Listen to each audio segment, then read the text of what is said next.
Okay, here we are starting with another lecture. इसके पहले वाले सेशन में हम लोगों ने जो है मोशन वाला बेसिक कंसेप्ट पढ़ लिए थे। आज का जो टॉपिक है तुम्हारे सिलेबस के हिसाब से वो ग्रेविटी है, और ग्रेविटी के अंदर जो सब टॉपिक्स हम लोग आज पढ़ने वाले हैं एंड जस्ट इंग्लिश देम एक बार लिख लेना अगर इसको लिखना चाहते हो तो। पहला तो अपन डेफिनेशन पढ़ लेंगे ग्रेविटी का, उसके बाद स्पेसिफिक ग्रेविटी दिया गया है तुम्हारे सिलेबस कॉपी में, सेंटर ऑफ ग्रेविटी दिया है, प्रिंसिपल्स ऑफ ग्रेविटी दिया है, effect of gravitational force on human body दिया हुआ है, application of principle of gravity nursing दिया हुआ है। तुम्हारे काम की चीजें कौन सी है? Mostly applications of principles of gravity nursing तुमसे पूछेंगे। Than anything instead of that which can be asked is the definition of gravitation, है ना, कि ग्रेविटेशन आया कहां से, ये पूछ सकते हैं। बहुत रेयर केस में तुमसे प्रिंसिपल पूछ सकते हैं, which are there two principles. मैं तुमको फिजिक्स के पर्सपेक्टिव से प्रिंसिपल पढ़ा दूंगा, और नर्सिंग के पर्सपेक्टिव से दो प्रिंसिपल्स हैं। नर्सिंग पर्सपेक्टिव से जो दो प्रिंसिपल्स है उनको पढ़ा दूंगा। उसमें एक तुम्हारा आर्किमिडीज का प्रिंसिपल रहेगा, एक बायोन्सी का रहेगा। बेसिकली आर्किमिडीज का प्रिंसिपल जो है वो बायोन्सी पे ही पूरा डिपेंडेंट है। उसके बाद में कैसे इसको तुम नर्सिंग इम्प्लीमेंटेशन में या मेडिकल फील्ड में कैसे इसको इम्प्लीमेंट करते हो और ग्रेविटेशन का कैसा हेल्प है उसमें, उस एक चीज को हम लोग समझेंगे and then will wrap up. ठीक है, I try to keep it as short as possible and I try to give maximum content out of this one lecture. ठीक है, थोड़ा वेस्ट नहीं करते टाइम और शुरू करते हैं। ठीक है, इंट्रोडक्शन क्या रहेगा ग्रेविटी का। ग्रेविटी क्या है? तो ग्रेविटी नहीं बोला जाता उसको, ठीक है, उसको बोलते हैं हम लोग ग्रेविटेशन बोलते हैं। ग्रेविटेशन क्या है? Gravitation is sort of force. ठीक है, तो कैसा फोर्स है? तो स्यूडो फोर्स है। तो हम लोग बात करते हैं ग्रेविटेशन की, है ना। जब मैं बात कर रहा हूँ ग्रेविटेशन की तो विच सॉर्ट ऑफ फोर्स, पहली बात तो ये है समझ लो कि ये फोर्स है। ठीक है, फोर्स है तो किस तरह का फोर्स है? फोर्स है तो ये स्यूडो फोर्स है। ठीक है, स्यूडो फोर्स का मतलब क्या होता है? स्यूडो इस टर्म का मतलब क्या होता है? हम लोगों ने बायोलॉजी में अभी बाकी मूवमेंट पे पढ़ा होगा एक चीज, है ना, एक टर्म हम लोगों ने पढ़ी होगी, उसको अपन बोलते थे स्यूडोपोडिया, अगर याद होगा तो, है ना। तो ये स्यूडोपोडिया, स्यूडो का मतलब क्या होता था? फॉल्स होता था। स्यूडो का मतलब होता था फॉल्स, पोडिया का मतलब होता था लेग्स। अगर इसको रिकॉल कर पाए हो तो स्यूडोपोडिया स्यूडो फोर्स है। किस तरह का फोर्स है? ग्रेविटेशन स्यूडो फोर्स है। स्यूडो फोर्स का मतलब फॉल्स फोर्स है। ऐसे देखा जाए तो ये एग्जिस्ट नहीं करता, यूनिवर्सल फोर्स है। ठीक है, एग्जिस्ट नहीं करता मतलब हम लोग जो फील कर पाते हैं ना, जो हम लोग ग्रेविटी बोलते हैं, जो तुम लोगों ने कभी स्कूल में 9-10 में पढ़ा होगा, जी का वैल्यू 9.8 मीटर पर सेकंड स्क्वायर, या तुमने इसी को पढ़ा होगा 9.71298 मीटर पर सेकंड स्क्वायर, है ना। तो ये क्या है? बेसिकली यूनिट अगर तुम लोग देखो तो ये कल वाला ही यूनिट है, लास्ट लेक्चर वाला एक्सेलरेशन का, है ना। मीटर पर सेकंड स्क्वायर हम लोगों ने पढ़ा था इसके पहले लेक्चर में। तो ये जो तुम स्मॉल जी बोलते हो ये ग्रेविटी है क्या? नहीं, ये एक्सेलरेशन, क्या है? ये एक्सेलरेशन है ड्यू टू क्या? ड्यू टू ग्रेविटी, यानी due to gravitational force. Gravitational force के कारण जो एक्सेलरेशन प्रोड्यूस हो रहा है, ग्रेविटेशनल फोर्स के कारण जो एक्सेलरेशन प्रोड्यूस हो रहा है, उस एक्सेलरेशन को हम लोग एक्सेलरेशन ड्यू टू ग्रेविटी बोलते हैं। उसका वैल्यू 9.8 मीटर पर सेकंड स्क्वायर बोलते हैं। इसको अपन लोग सम अप करके बहुत सारी जगहों पर इस्तेमाल करते समय 10 मीटर पर सेकंड स्क्वायर भी इस्तेमाल करते हैं। ठीक है, when it comes to calculation. हां, but when we calculating specific gravity वाले क्वेश्चंस या तुमसे किसी फ्लूइड का विस्कोसिटी पूछा जा रहा है तो उस समय इट इज वेरी इंपॉर्टेंट, वो भी मेडिकल फील्ड में, to keep the value as accurate as possible. ठीक है, तो वी टेक दिस वैल्यू 9.7198 वाला जो वैल्यू है इसको इस्तेमाल करते हैं। ठीक है, ये बेसिक हो गया टर्मिनोलॉजी के बारे में। डिफाइन कैसे करोगे ग्रेविटेशन को? तो ग्रेविटेशन या ग्रेविटेशनल फोर्स किस तरह का फोर्स है? ग्रेविटेशनल फोर्स बेसिकली एक तरह का सेंट्रल फोर्स है। ठीक है, सेंट्रल फोर्स है। I will be coming back to it. Central force क्या होता है समझाने की कोशिश करता हूं। पर सेंट्रल फोर्स है मतलब क्या है, ये बात समझ लो कि सेंटर से सेंटर के बीच में लग रहा होगा, इसलिए सेंट्रल फोर्स कहा जाता है। और ये मोस्टली हेवीली बॉडीज जो होती है ना, या सिग्निफिकेंटली हेवी बॉडीज जो होती है उनमें लगता है। सिग्निफिकेंटली हेवी बॉडी क्या है, हेवीली बॉडी क्या है, बता समझो। मैंने कहा कि ग्रेविटेशनल फोर्स किस तरह का फोर्स है? Gravitational force is basically a central force, है ना, सेंट्रल फोर्स है। अब हम लोग जो अर्थ के रिस्पेक्ट में ग्रेविटेशनल फोर्स बोलते हैं तो किस तरह का ग्रेविटेशनल फोर्स है? हाँ, थोड़ा कैमरा का मूवमेंट क्या हो गया। सेंट्रल फोर्स, ग्रेविटेशनल फोर्स किस तरह का फोर्स है? सेंट्रल फोर्स है। ठीक है, सेंट्रल फोर्स जब मैं बोल रहा हूँ तो क्या हो रहा होगा? सेंटर से सेंटर के बीच में लग रहा होगा, इसलिए इसको सेंट्रल फोर्स बोला जा रहा है, पहली बात। दूसरा, अर्थ के रेफरेंस में या अर्थ के रिस्पेक्ट में फिर कैसा हो जाता है? तो मान लीजिए ये हमारा अर्थ का होराइजन है, हमारे अर्थ का जो है कर्वेचर है, बेसिकली सर्कमफरेंस। यहाँ पर हमारे अर्थ का सेंटर होगा। ठीक है, तो यहाँ पर मान लो अगर एक ऑब्जेक्ट रखी हुई है तो ये ऑब्जेक्ट को जो है हमारा अर्थ नीचे खींच रही होगी, जो ग्रेविटेशनल फोर्स होगा ना F FG ऐसा लिख देता हूं मैं इसको।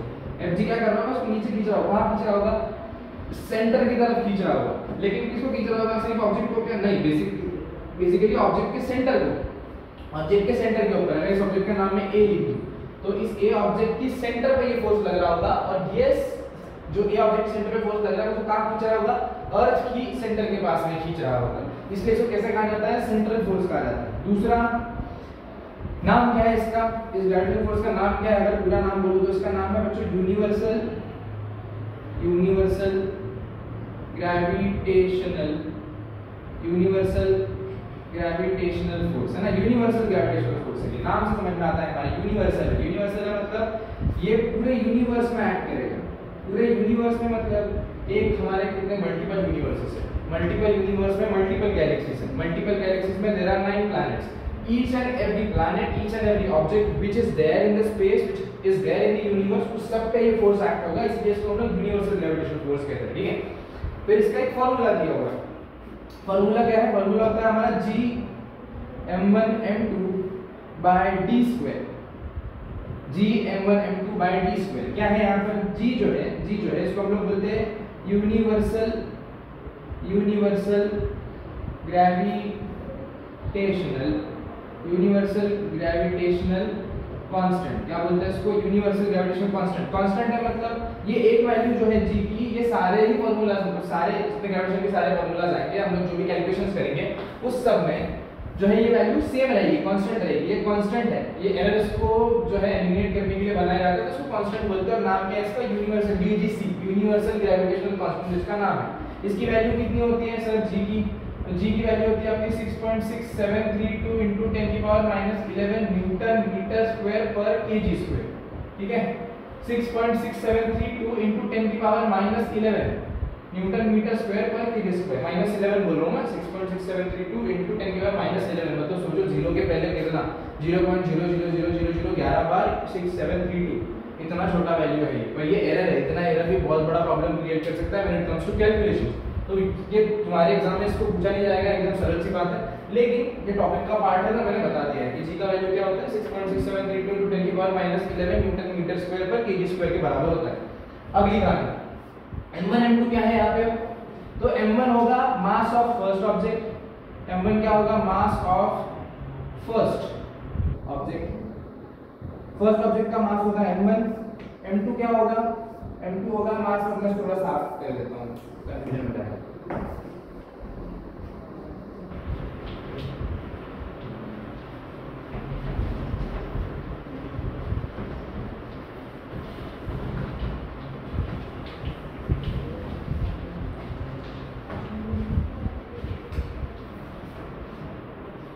ध्यान देंगे, ठीक है, वापस फॉर्मूला लिख दे रहा हूं मैं। क्या था हमारा फॉर्मूला, FG ग्रेविटेशन का, G m अपॉन, अब मैंने m लिखा है, कंफ्यूज हो जाना, d स्क्वायर, ये कुछ नहीं है, मास ऑफ फर्स्ट ऑब्जेक्ट की जगह पे अभी हम लोग अर्थ के पर्सपेक्टिव में पढ़ने वाले हैं, तो me क्या होगा, me होगा मास ऑफ अर्थ, या हो सकता है और हो सकता है मास ऑफ फर्स्ट ऑब्जेक्ट, है ना, फर्स्ट ऑब्जेक्ट, फर्स्ट बॉडी, कुछ भी। m2 क्या होगा, फिर ये जो छोटा m है m2, अगर या इसको और m2 लिखा हो सकता है, इसको क्या लिखेंगे, ये होगा तुम्हारा mass of second object, mass of second object. अरे हाँ ना, ठीक है। आगे होगा नीचे ये जो d स्क्वायर है, d स्क्वायर क्या है, ये है सर उनके सेंटर के बीच में का डिस्टेंस, सेंटर से सेंटर के बीच में का डिस्टेंस, समझाता। मान लो ये जो है हमारी अर्थ है, ठीक है, ये हमारी अर्थ है,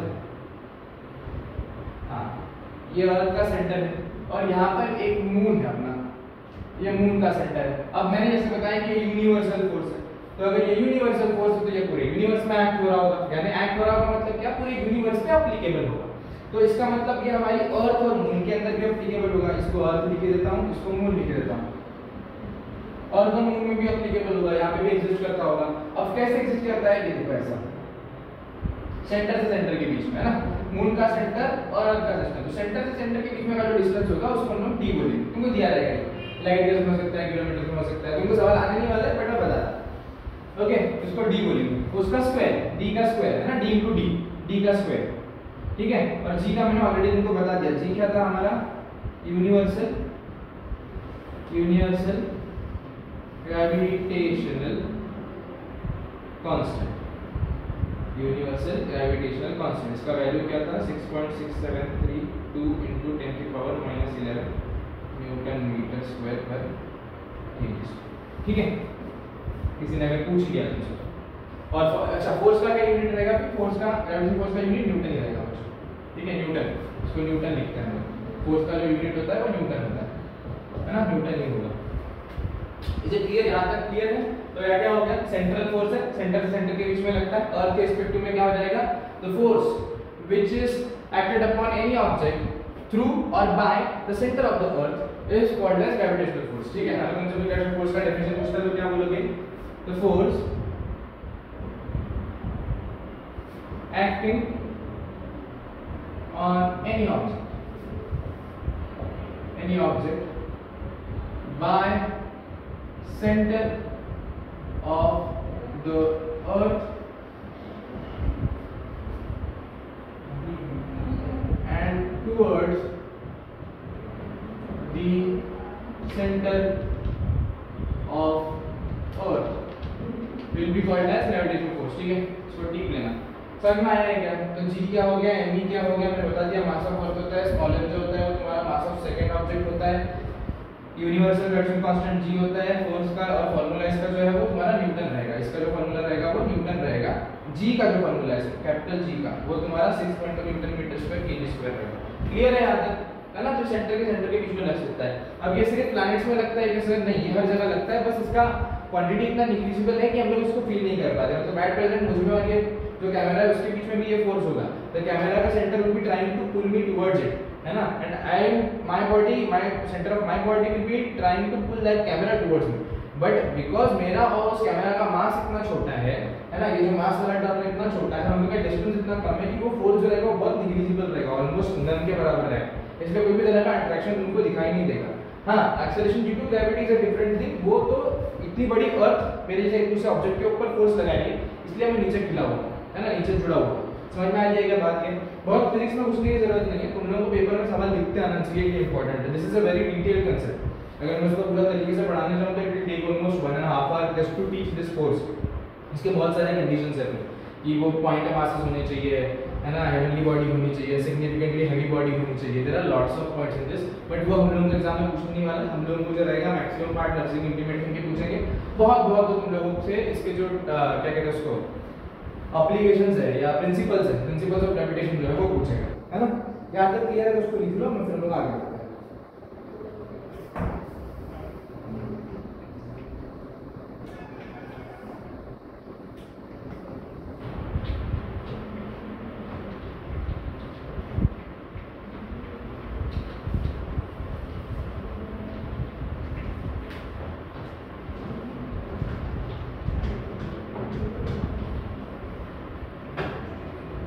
ठीक है, इसके बाद वाला पार्ट तुम्हारा कौन सा होगा?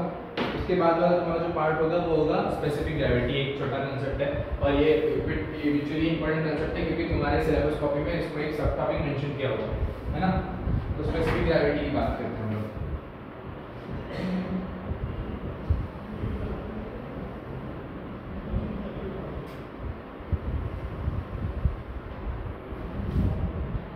What is specific gravity? Specific gravity एक तरह का फिनोमेना है जिससे हम लोग क्या करते हैं, डेंसिटी कंपेयर करते हैं, है ना। डेंसिटी कंपेयर करते हैं किससे? किसी भी लिक्विड की डेंसिटी हम लोग कंपेयर करते हैं इस टू वाटर। जो वाटर है हमारा पानी है, पानी से किसी भी लिक्विड की डेंसिटी को हम लोग कंपेयर करते हैं। That is what is specific gravity of any substance. ठीक है, एक बार देख लेता हूं मैं किसी कुछ और डिफरेंट तो नहीं दिया हुआ है।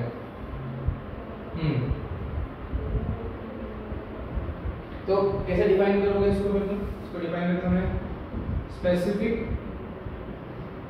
Gravity is ratio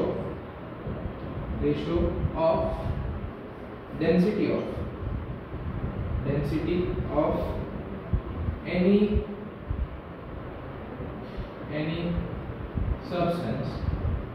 any substance to water। Specific gravity का डेफिनेशन क्या हो जाएगा? Specific gravity is a ratio of density of substance, any substance है, याद रखना है, एनी सब्सटेंस टू वाटर, मतलब किसी भी तरह के सब्सटेंस का अगर तुम डेंसिटी को वाटर के डेंसिटी से कंपेयर करते हो, है ना, density of any substance to water to density of water, इसको मैं थोड़ा ठीक कर देता हूँ, डेंसिटी ऑफ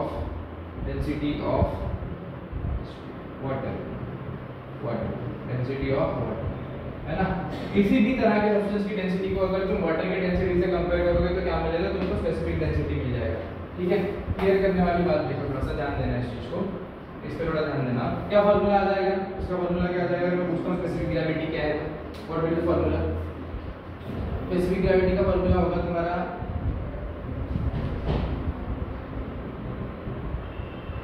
क्या हो जाएगा, डेंसिटी, मान लो एयर की अगर हमको निकालना है स्पेसिफिक ग्रेविटी तो कैसे निकालोगे, density of air upon density of water, है ना। अब तुमको डेंसिटी ऑफ, या ऐसा भी दिया जा सकता है क्वेश्चन में तुमसे अगर पूछते हैं तो कि weight of, density of weight of air दिया हुआ रहेगा ना, कुछ वेट है एयर का, वो वेट तुमको दिया रहेगा और उससे तुम लोगों से वो मांग लेगा कि पूछाएगा कि इसकी मुझे स्पेसिफिक ग्रेविटी बताओ। मान लो तुमसे कहा कि एयर है हमारे पास, है ना, 1 kg एयर है और उसका तुमको x डेंसिटी दिया हुआ है, ठीक है, x डेंसिटी दी हुआ है, पूछेगा कि एयर का स्पेसिफिक ग्रेविटी निकाल, तो क्या करोगे तुमको पता होना चाहिए और तुमको वहां पे गिवन में रहेगा, पता रहेगी ये चीज दिया हुआ रहेगा बेटा कि स्पेसिफिक ग्रेविटी जो मतलब तुम्हारा डेंसिटी ऑफ एयर है वो x है ना। तो क्या करना है, अगर तुम स्पेसिफिक ग्रेविटी ऑफ एयर पूछे तो लिखना specific gravity of air is equals to, क्या बोलोगे वहां पर तुम लोग ये x पुट ऑन कर दोगे upon density of water put on कर दोगे, this value will be given to you, density of water put on कर दोगे और जो तुमको आंसर मिलेगा इसका that will be your specific gravity of that substance. Pause करो उसको, ठीक है। डेंसिटी ऑफ वाटर क्या होता है, ये pause on a short break. Density of water क्या होता है, डेंसिटी ऑफ वाटर होता है बच्चों, याद रखना वैल्यू इसका 1000 kg मीटर स्क्वायर ये होती है, ठीक है। तुमसे अगर कोई पूछे तो क्वेश्चन में अगर गिवन नहीं है तो याद रखना 1000 kg मीटर स्क्वायर होती है। 1000 kg मीटर स्क्वायर को ही कैसे लिख सकते हैं, kg मीटर स्क्वायर को, इसी को हम लोग 10 की पावर 3 लिख सकते हैं, है ना, 10 की पावर 3। कैसे, देखो यहाँ पे 1000 है तो यहाँ पे 0.0 है ना, 0.0 लिखते हैं तो इसको 1 2 3 डेसिमल हमने आगे ला लिया, 3 डेसिमल आगे ला लिया तो क्या हो जाएगा 10 कितना डेसिमल आगे लाया, पावर 3, 10 की पावर 3 क्या हो जाएगा kg मीटर स्क्वायर। क्लियर है, this was the part of specific gravity. अब इससे आगे वाला जो टॉपिक है हमारा वो है सेंटर ऑफ ग्रेविटी, इसको नोट डाउन कर लिया होगा।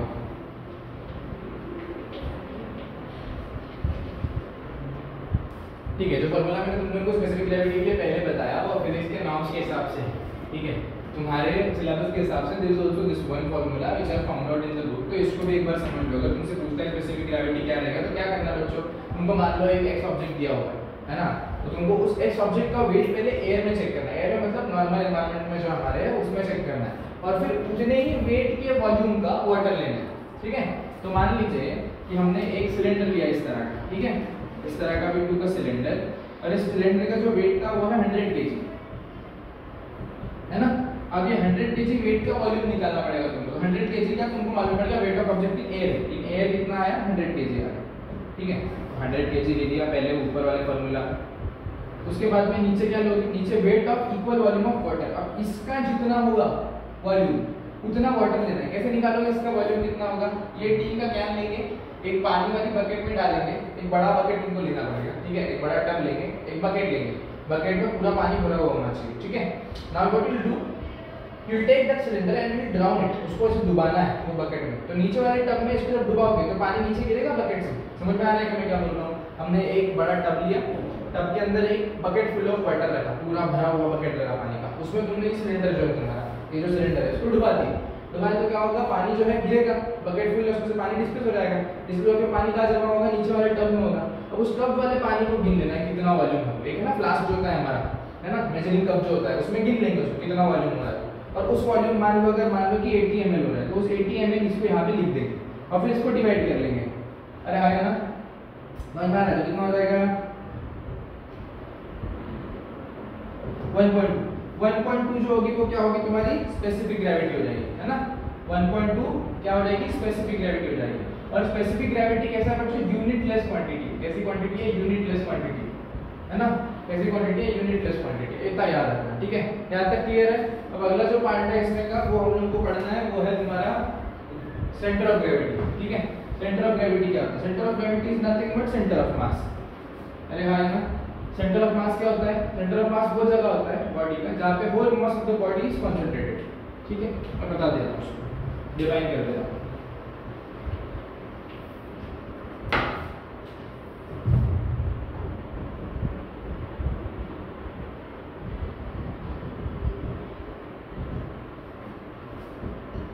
Point of body where whole mass of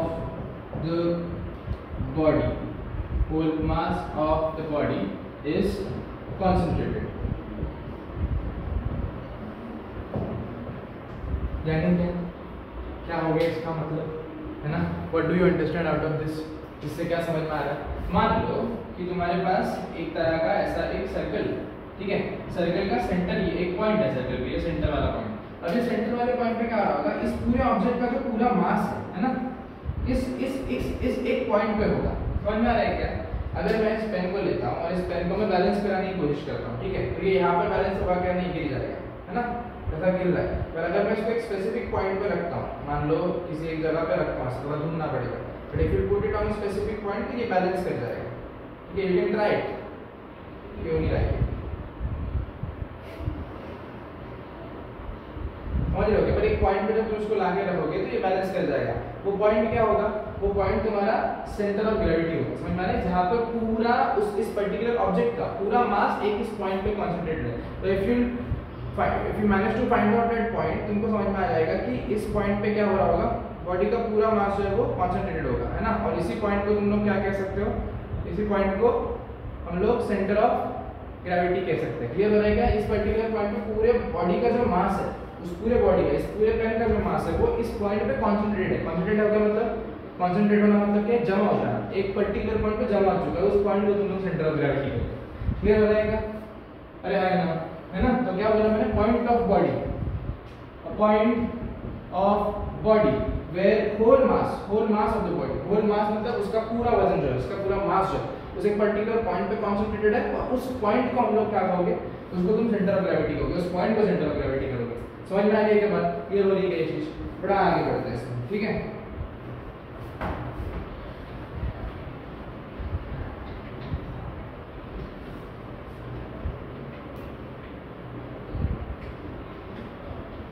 अब मुझे बताओ ये सेंटर ऑफ ग्रेविटी का इस्तेमाल कहाँ पे होगा, है ना। सेंटर ऑफ ग्रेविटी का कहाँ इस्तेमाल होगा तुम्हारी फील्ड में, तो इसका एक बहुत मेजर रोल होता है, ठीक है। अगर तुम लोग एक सवाल कुछ देखो इस तरह के ना, तुम लोग अगर कॉम्पिटिटिव एग्जाम देते हो तो उसमें तुमको इस तरह के सवाल मिल जाएंगे कि मान लो एक पेशेंट है जिसका जो लोअर लिम्ब है वो पूरा तरह से काम नहीं कर रहा है, ठीक है, lower limb is not working, या फिर अनकॉन्शियस पेशेंट है, या उसको कोई इंजरी हो गई है, सर्जिकल इंटरवेंशन है उसके लोअर बॉडी पे, इस तरह कोई पेशेंट है, उसको तुमको मूव करना है। कैसे मूव करना है तुमको जो है उसको, अब दो कंडीशन हो सकती है बच्चों। एक कंडीशन हो सकती है कि पेशेंट जो है वो बेड पे है, ठीक है, और बेड से तुमको उसको स्ट्रेचर पे लाना है, ओके, स्ट्रेचर पे अगर उसको लाना है तो ये कंडीशन हो सकती है। एक है तुमको व्हील चेयर पे लाना है, और एक हो सकता है बेड से तुमको उसको स्ट्रेचर पे लाना है। दो कंडीशन, स्ट्रेचर समझते हो ना, इसमें हम पेशेंट लेके जाते हैं, तो दो कंडीशन हो सकती है, एक तो व्हील चेयर पे लाना है या स्ट्रेचर पे लाना है। तो उसको पेशेंट को तुम कैसे उठाओगे, इस समय तुमको बहुत ध्यान रखना पड़ेगा कि उसकी जो पेशेंट की जो बॉडी है ना, वो उसके सेंटर ऑफ ग्रेविटी से बराबर अलाइन होनी चाहिए। अगर तुमने उसको किसी भी, अगर वो अनकॉन्शियस पेशेंट है तो उसकी बॉडी वेट जहाँ ज़्यादा होगा, सेंटर ऑफ ग्रेविटी समझ रहे हो, ये अगर पॉइंट एक बॉडी का सेंटर पॉइंट होगा जहाँ पे मेरी बॉडी का पूरा मास कॉन्सेंट्रेटेड है। अब अगर मैंने पेशेंट को पकड़ते समय गलत पकड़ लिया या उस जगह पे पकड़ लिया और उसकी लोअर लिम्ब जो लंबी है, दोनों पैर उसका काम नहीं कर रहा है, यानी वो अपने पैर पर वेट नहीं ले सकता, तो इस केस में उसका जो बॉडी का मास है, अपर बॉडी का जो मास है वो कहीं भी टिल्ट हो सकता है। तो how you are suppose to hold him. Then अगर मान लो कि पेशेंट जो है यहाँ पर बेड पे लेटा हो, तो करना क्या है, पेशेंट के सामने यहाँ पे जाकर खड़ा होना है ना, you have to hold him, है ना। यहाँ पे हम लोग एक बैंड लगाते हैं, अगर तुमको पता होगा जब भी अनकॉन्शियस पेशेंट होता है उसको ट्रांसफर करना होता है तो हम लोग एक ट्रांसफर बैंड लगाते हैं, तो उस बैंड से उसको होल्ड करना है and we to take care कि उसकी बॉडी का सेंटर ऑफ ग्रेविटी वाला वो बैंड कहाँ होना चाहिए, सेंटर ऑफ ग्रेविटी पे लगा होना चाहिए। जहाँ पे उसकी बॉडी का सेंटर ऑफ ग्रेविटी होगा, जिस पॉइंट पे कॉन्फ्लिक्ट होगा उस जगह पे लगा होना चाहिए। Then you have to hold it and then उसके पहले तो तुमको जैसे उसको तुमने बेड से उठा लिया मान लो, तो पहले उसके पैर जो है ड्रॉप कर देना, क्योंकि उसके पैर लंबी है, वो अपना वेट ज़्यादा उठा नहीं पाता है, तो पैर पहले तुमको उसकी ज़मीन पे ड्रॉप कर देना।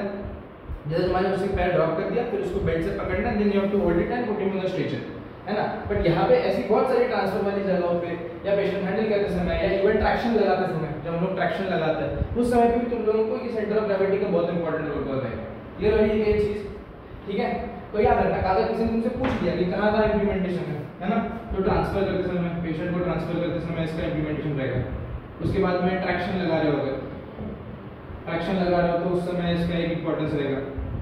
उसके बाद में क्या हो सकता है सेंटर ऑफ ग्रेविटी का, मान लो तुमने किसी को प्रॉप्ड अप पोजीशन दे रखी है, या तुम लोगों को ब्लड सप्लाई जो है पर्टिकुलर ड्रेन लगा रखा है, मान लो एक फुट सर्जरी है और फुट सर्जरी में तुमने ड्रेन लगा रखा है, तो उस ड्रेन के समय पे तुम लोगों को ध्यान देना पड़ेगा, है ना, कि ये तुम्हारा जो सेंटर ऑफ ग्रेविटी है वो कहाँ पे है, सेंटर ऑफ ग्रेविटी वाला कंसेप्ट कहाँ पे है। तो इन सारी जगहों पर इसका इम्प्लीमेंटेशन है, इसका यूज हो सकता है।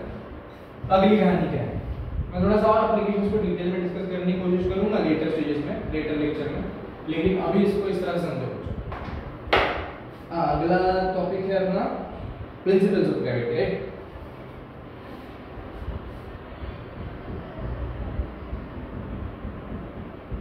Principles of gravity. अब प्रिंसिपल्स ऑफ ग्रेविटी क्या है, देखो फिजिक्स में ये प्रिंसिपल्स ऑफ ग्रेविटी एकदम अलग होते हैं। प्रिंसिपल ऑफ ग्रेविटी होते हैं कि जैसे तुम लोग इक्वेटर पे जाते हो तो जो ग्रेविटेशनल पुल है, ग्रेविटेशनल पुल जिसको मैं कह रहा था जब मैंने शुरुआत में पढ़ा है ग्रेविटेशनल पुल के बारे में, तो जब तुम इक्वेटर पे जाओगे ग्रेविटेशनल पुल बदल जाता है ना। तुम पोल पे जाओगे, पोल समझते हो, north pole south pole, north pole south pole, जब वहाँ जाओगे तो वहाँ पे जो तुम्हारा पुल वो चेंज हो जाएगा, ठीक है। दूसरी कंडीशन क्या होती है ग्रेविटी में, दूसरी कंडीशन ये होती है कि जितना जितना तुम सेंटर, मान लो ये अर्थ का सेंटर है, तो जितना तुम सेंटर के करीब करीब आते जाओगे क्या होगा, ग्रेविटेशन पुल जो है जी जो है ये कम होते जाएगा, अरे है ना। और जैसे जैसे तुम ऊपर जाते जाओगे वैसा भी ये कम होते जाएगा। क्लियर हो, ये मैक्सिमम कहाँ पे होता है ये ग्रेविटेशनल पुल, तो स्मॉल जी का वैल्यू मैक्सिमम कहाँ पे होगा, जी मैक्स। जी मैक्स होता है तुम्हारा सरफेस ऑफ द अर्थ पे, कहाँ पे होता है, सरफेस ऑफ अर्थ पे। तो ये सारे तो वो फिजिकल प्रिंसिपल्स है जो हम लोग फिजिक्स में पढ़ते हैं, लेकिन बायोलॉजी के हिसाब से there are only two, those two are also out of तुम्हारा, एक तो ये रहेगा बायोन्सी का, है ना, पहला रहेगा बियोंसी का, और दूसरा रहेगा उसके बाद में तुम्हारा आर्किमिडीज का प्रिंसिपल, आर्किमिडीज प्रिंसिपल एपी, आर्किमिडीज का एक प्रिंसिपल रहेगा, दूसरा तुम्हारा रहेगा बायोन्सी का फोर्स। अब ये क्या होता है बायोन्सी का फोर्स में समझाने की कोशिश करता हूं थोड़ा, ठीक है, तो ध्यान से देखना इस चीज को।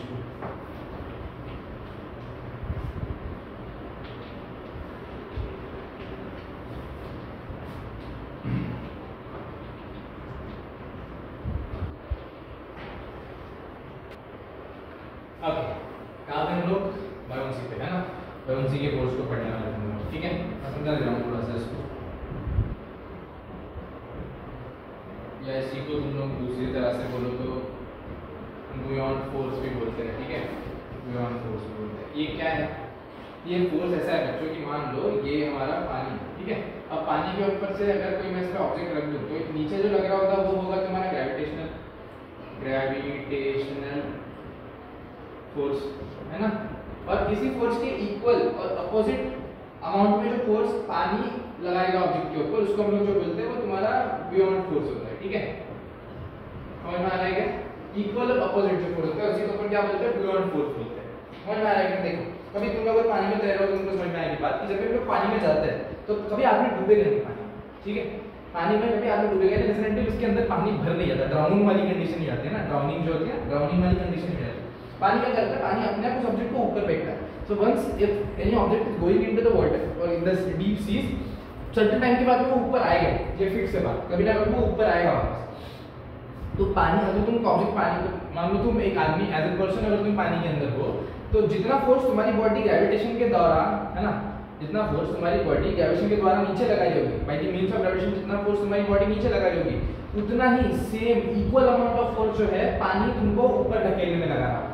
थर्ड लॉ देखा आपने न्यूटन का, मोशन का थर्ड लॉ पढ़े थे न्यूटन का, every action is equal opposite reaction, बस वैसा ही है। जितना फोर्स अर्थ ग्रेविटेशनल पुल नीचे खींच रहा होगा ऑब्जेक्ट को, है ना, ग्रेविटेशनल पुल का चाहता होगा यहाँ पे अर्थ का सेंटर होगा नीचे, है ना, यहाँ पे अर्थ का सेंटर होगा, तो ग्रेविटेशनल पुल क्या चाहता होगा, ग्रेविटेशनल पुल चाहता होगा कि ये ऑब्जेक्ट जितना हो सके उतना नीचे उसको खींचे, ग्रेविटेशन के कारण जितना हो सके उतना नीचे खींचे। एट द सेम टाइम पानी क्या करेगा, पानी इक्वल अमाउंट ऑफ फोर्स उसको ऊपर ढकेलने में लगाएगा। इस फोर्स को जो है हम लोग क्या बोलते हैं, बायोंसी फोर्स बोलते हैं। ठीक है, इसका एप्लीकेशन कहाँ पे है फिर भैया, वेयर इट इज यूज्ड, है ना। तो इसका मेजरली जो इस्तेमाल है वो तुम्हारा फिजियोथेरेपी में हो जाएगा। ठीक है, कैसे, अगर मान लो किसी का लोअर लिम्ब प्रॉब्लम है ना, या उसको मस्कुलर डिस्ट्रॉफी है, पैरों में मस्कुलर डिस्ट्रॉफी है, या अपना मसल कंट्रोल छोड़ चुका है पैरों में, फीट में, लोअर लिम्स में, तो हम लोग क्या करते हैं उसमें उसको ट्रेनिंग दी जाती है ना। या मान लो किसी को लोअर स्पाइनल इंजरी है, या उसकी जो है वो नर्व डैमेज हो चुकी है, साइडिक नर्व में डैमेज हो चुके हैं, जिसके कारण जो उसके लिम्स बराबर से काम नहीं कर पा रहे। साइडिक नर्व समझते होंगे, हाँ, सबसे बड़ी नर्व होती है हमारी बॉडी की। तो अगर उसमें कुछ डैमेज है तो उसके पैरों पे वो सही से कंट्रोल नहीं कर पा रहा है ना, या फोर्स जनरेट नहीं कर पा रहा है पैरों पे। इवन आर्थराइटिस वाले केस में भी you can use this process. तो क्या करते हैं उस तरह के पेशेंट्स को रिहैब में किया जाता है, जो रिहैबिलिटेशन सेंटर होता है या स्पोर्ट्स का जो रिहैबिलिटेशन सेंटर होता है वहाँ पर किया जाता है। तो क्या करेंगे, उसको पानी में रख देंगे उस पेशेंट को या उस पर्सन को, और उसको वहाँ दौड़ने लगाएंगे। जब वो पेशेंट वहाँ दौड़ेगा, वो पर्सन वहाँ दौड़ेगा, तो क्या होगा, जो बायोंसी वाला फोर्स है उसको हेल्प करेगा ऊपर रखने में, है ना। तो it will make smoother as well as क्या होगा, ग्रेविटेशनल फोर्स को नीचे खींचेगा, तो वो थोड़ा सा टफ हो जाता है, तुम्हारे मसल्स को एक चांस मिल जाता है। Also it is giving you leverage, क्योंकि बायोंसी वाला फोर्स उनको ऊपर फेंक रहा है, तो तुम्हारा पैर ऊपर आने में जो है तुमको कम ताकत लगेगी, है ना। समझ में आ रहा है क्या, क्योंकि दोनों तरह का कंडीशन जो है इस तरह का इसका जो इस्तेमाल है बायोंसी का होता है। इसके बाद में ये तो हमारा पहला प्रिंसिपल था। दूसरा प्रिंसिपल क्या है इसमें, दूसरा प्रिंसिपल जो तुम्हारा है वो आर्किमिडीज का, ठीक है। आर्किमिडीज कौन था, Archimedes was a scientist, basically a physicist. एक बड़ी सी स्टोरी है उसकी। वो एक किंगडम में था और वहाँ पे एक किंग था। उस किंग ने उसको क्या कहा, उसने कहा उस किंग ने उसको कि ये मेरा जो है क्राउन है, अब जहाँ और इस क्राउन का जो है तुम वॉल्यूम निकाल के। अब कैसा है बच्चों, वॉल्यूम जो होता है ना, वॉल्यूम निकालने वाली चीज होती है। वॉल्यूम तुम ज्योमेट्रिकल फिगर्स का या सिमेट्रिकल फिगर्स का निकाल सकते हो, थ्री डायमेंशन, जैसे सिलेंडर हो गया, कोन हो गया, स्फीयर हो गया, है ना, ये इसका फॉर्मूला है सीधा। लेकिन असिमेट्रिकल फिगर जो है, जैसे क्राउन कैसा होता है, देखा तुम, सिमेट्रिकल है क्या, वो नहीं, हाँ ज्योमेट्रिकल ही है, लेकिन थ्री डायमेंशनली सिमेट्रिकल नहीं है। उसका कैसे निकालोगे वेट, उसका वॉल्यूम कैसे निकालोगे, वेट करना अलग बात, वॉल्यूम कैसे निकालोगे, है ना, कितनी स्पेस ऑक्यूपाई करता है, कैसे निकालोगे। तो then Archimedes came up with an principle, with an idea. क्या था वो आइडिया, उसने क्या किया, उसने देखा जब वो बाथटब में बैठा था ना, बाथटब में अगर गुजर गया, बाथटब समझते सब लोग, तो जब वो उसने बाथटब पूरा भरा हुआ था उसमें वो गया, तो द मोमेंट ही entered some amount of water got displaced out of that bathtub. कुछ अमाउंट ऑफ वाटर क्या हो गया, डिस्प्लेस हो गया उस बाथटब से। अरे आया ना, देखा होगा, सुना होगा तुमने एक्सपेरिमेंट के बारे में। बाथटब जो था that was full of water, Archimedes went into that bathtub and what happened, the moment he stepped inside, some amount of water got displaced, ठीक है। तो उसको समझ में आया कि मैं जब अंदर जा रहा हूँ तो मेरे बॉडी के इक्वल वॉल्यूम के इतना क्या हो रहा है, वाटर डिस्प्लेस हो जा रहा है। मेरे बॉडी के वॉल्यूम के इक्वल अमाउंट ऑफ वाटर क्या हो रहा है, डिस्प्लेस हो जा रहा है, उस टब से बाहर निकल जा रहा है। He did the same thing, उसने एक बड़ा बर्तन लिया नीचे फ्लैट सरफेस पे, फ्लैट साइड, और उसके अंदर उसने एक बकेट रखा full of water, and what he did is that, उसने क्या किया, उस क्राउन को डुबाया उसमें। जैसा उसने उस क्राउन को डुबाया, उसमें some amount of water got displace. अब जितना अमाउंट ऑफ वाटर डिस्प्लेस हुआ उतना ही क्या होगा, उस क्राउन का वॉल्यूम होगा। क्लियर हो रहा है क्या, तो इसका इस्तेमाल उस तरह से होता है। The second principle is called as Archimedes principle. ये अगर बात तुम्हारे दिमाग में क्लियर हो गई होगी। तुम्हारा पहला तो बुयांसी फोर्स है। बुयांसी फोर्स क्या है, the force applied by the water on any object in the opposite direction of earth gravitational pull, ठीक है। क्या हो जाएगा डेफिनेशन, बियॉन्ड फोर्स का तुमसे यही पूछेगा, beyond force applied by water on any object in the opposite direction of gravitational pull, है ना। और ये कैसा रहेगा, इक्वल अमाउंट का रहेगा, जितना ग्रेविटेशन पुल रहेगा उतना ही बियॉन्ड फोर्स रहेगा। क्लियर हो रही है कि ये बात। तो ये तुम्हारे दो प्रिंसिपल्स हो गए, एक होगा तुम्हारा बुयांसी वाला प्रिंसिपल, बियॉन्ड फोर्स का प्रिंसिपल, और दूसरा होगा तुम्हारा Archimedes principal. Is it clear, ठीक है। इसके बाद में जो अगला कांसेप्ट है तुम्हारा वो है, अच्छा हाँ बच्चों, ये तुम्हारा हाइड्रोमीटर और यूरोमीटर में भी इस्तेमाल होगा इसका। जो बुयांसी है उसका तुम्हारा हाइड्रोमीटर जो होता है ना, तुमसे अगर पूछता है मान लो क्वेश्चन में, तो याद रखना हाइड्रोमीटर में भी एक तुम्हारा इसका इंप्लीमेंटेशन हो जाएगा, और इसका तुम्हारा यूरोमीटर में भी हो जाएगा। यूरोमीटर में एक जो प्रिंसिपल हो जाएगा, इसका इस्तेमाल हो जाएगा एप्लीकेशन में, वहाँ पे भी है यूरोमीटर में है, हाइड्रोमीटर में है। Okay, what is next then, मैं इधर देख लेता हूँ।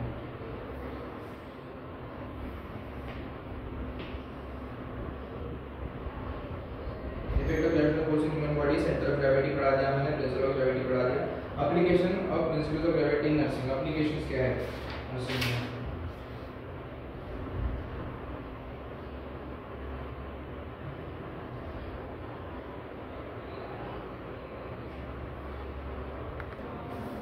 ठीक है, मैंने थोड़ा सा इधर उधर 2-3 बुक रेफर करके जो तुम्हारे बेसिक एप्लीकेशंस है और जो लिखे जा सकते हैं वो यहाँ पर बोर्ड पर लिख दिया है। मैं तुमको एक करके एक्सप्लेन कर देता हूँ। सबसे पहले तो तुम्हारा एप्लीकेशन कहाँ होगा? ग्रेविटी का एप्लीकेशन ऑफ ग्रेविटी है ना।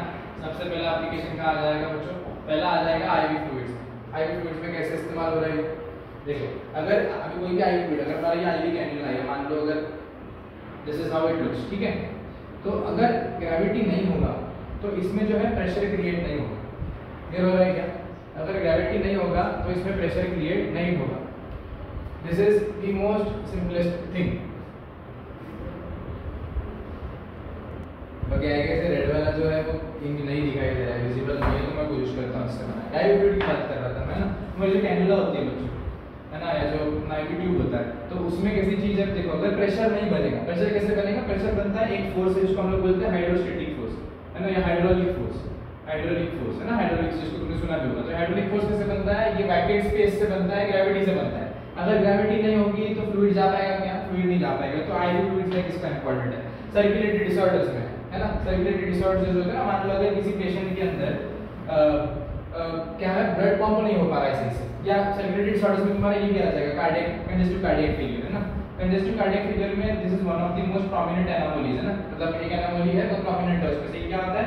लिम्स की तरफ, लोअर लिम्स की तरफ जो है वो खून एकदम जाकर रुक जाता है ना, क्यों हो रहा है? ग्रेविटी के कारण। अब उसको जो ऊपर लेके आने वाली वेन्स है वो उतना अच्छे से काम नहीं कर पा रहे, तो blood is getting deposited in the lower limbs, उससे एडिमा हो जाएगा, उसको पैर में सूजन हो जाएगी, है ना, एक्यूमुलेशन ऑफ फ्लूइड हो जाएगा पैरों में। तो this is because of also this is also reason of gravity, है ना। तो इसको भी ठीक करने के लिए हम लोग क्या करना होता है? उसके पैरों को ऊपर एलिवेट करके रखना पड़ेगा। तो सर्कुलेटरी डिसऑर्डर्स में, कंजेस्टिव कार्डियक फेलियर में इसका काम होगा। कैंडियल सर्जरीज में, कैंडियल सर्जरीज में कैसे इस्तेमाल हो रहा है? अगर कैंडियल सर्जरी मतलब न्यूरो सर्जरी, ब्रेन का अगर कोई भी तरह का सर्जरी हो रहा है तो उस केस में हम लोग कोशिश करते हैं कि ऊपर किसी भी तरह का हेमरेज नहीं होना चाहिए। हेमरेज समझते हैं ना? हेमरेज नहीं होना चाहिए, कोआगुलेशन नहीं होना चाहिए, क्लॉटिंग नहीं होना चाहिए, किसी भी तरह का कोआगुलेशन नहीं होना चाहिए, हेमरेज नहीं होना चाहिए। उसके लिए हम लोग क्या करते हैं? पेशेंट को कभी भी कैसा रखते हैं? फाउलर पोजीशन रखने की कोशिश करते हैं, सेमी फाउलर में रखने की कोशिश करते हैं। कभी उसको सुपाइन में देखना, कभी ओटी में जाओगे तो या कभी उनको चांस मिलता है इस तरह की YouTube पे वीडियोस मिल जाएंगी, तो इस तरह की सर्जरी में देखना, उसको कभी भी सुपाइन नहीं रखेंगे। मोस्ट ऑफ द केसेस में सुपाइन नहीं रखेंगे। क्या करने की कोशिश करते हैं कि इसको सेमी फाउलर पोजीशन में रखा जाए। क्यों? तो जो भी ड्रेन है वो नीचे ऑटोमेटिक आएगा, है ना, ऊपर हेमरेज का चांस जो है वो कम हो जाता है।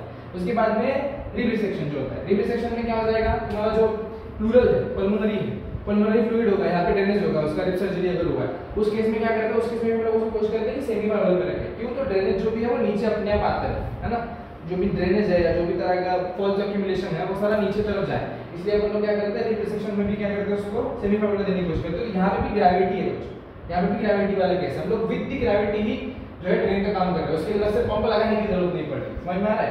उसके बाद में सेडेशन, सेडेशन वाले केस में क्या कर सकते हो? साइलेंट एनेस्थेसिया है या अनकॉन्शियस पेशेंट है, तो उस केस में अगर उसका अपने बगल कैविटी पे पूरा कंट्रोल नहीं, अपने टंग पे पूरा कंट्रोल नहीं है, जो उसकी ओरल सिक्रीशंस होगी वो क्या कर सकती है? अगर अनकॉन्शियस स्टेट में ओरल सिक्रीशंस जाकर ट्रकिया पे फंस गई और से अगर तुम्हारा एपिग्लोटिस सही से काम नहीं कर रहा है और वो जाकर ट्रकिया में फंस गई तो एस्पिरेशन हो जाएगा। एस्पिरेशन में लीड टू रेस्पिरेटरी डिस्ट्रेस या इस तरह की प्रॉब्लम्स हो सकती है ना। तो उसको प्रिवेंट करने के लिए व्हाट वी कैन डू? उसको प्रिवेंट करने के लिए लैटरली हम लोग सुलाते हैं पेशेंट को, है ना, साइड लैटरल पे सुलाते हैं, साइड लैटरल पे भी सुलाते हैं ताकि जो भी उसका माउथ अगर ओपन रहेगा, जो भी उसका सिक्रीशन बन रहा है, अगर टंग ड्रॉप हो रही है तो वो बाहर हो जाएगी। तो that's also is done by gravity only. तो सेडेशन वगैरह में इसका इस्तेमाल होता है।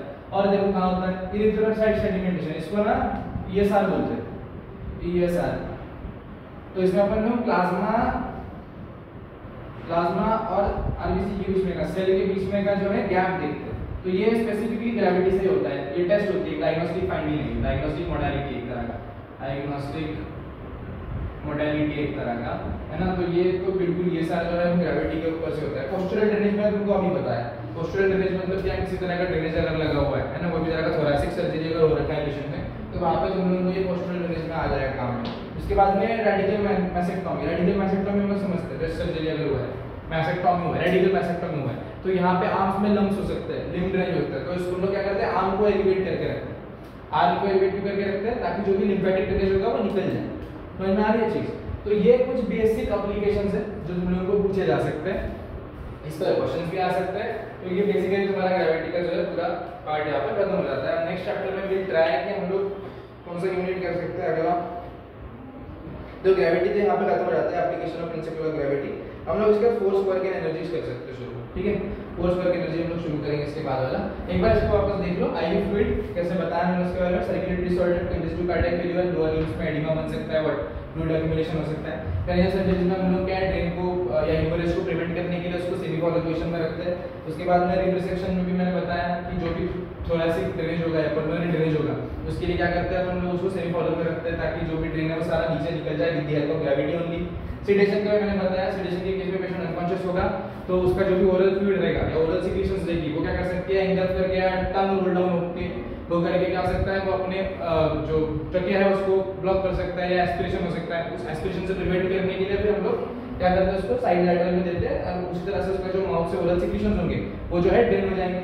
उसके बाद में मैंने बताया ईएसआर टेस्ट, तो इसमें प्लाज्मा और सेल के बीच में का जो गैप है, डेप्थ जो होती है उसकी डेप्थ चेक की जाती है, तो ईएसआर वहां पे इस्तेमाल हो जाता है बच्चों। उसके बाद में पोस्टुरल ड्रेनेज का मैं ऑलरेडी तुमको बता चुका हूं वीडियो सेक्शन में। और रेडियल वेसेक्टोमी के समय में हम लोग क्या करते हैं, लिम्फ जो है तो लिम्फेटिक ड्रेनेज जो है, लिम्फेटिक ड्रेनेज को कम करने के लिए जो हमारा हाथ, रेडियल वेसेक्टोमी समझते हो ना, ये थोड़ा लाइनिंग वाला पार्ट है, मेडसेज वाला पार्ट है, तो उसमें ध्यान देना। उस या ऑन्कोलॉजी पता है ना, वहां पर तो क्या करते हैं हम लोग हैंड को एलिवेट करके रखते हैं।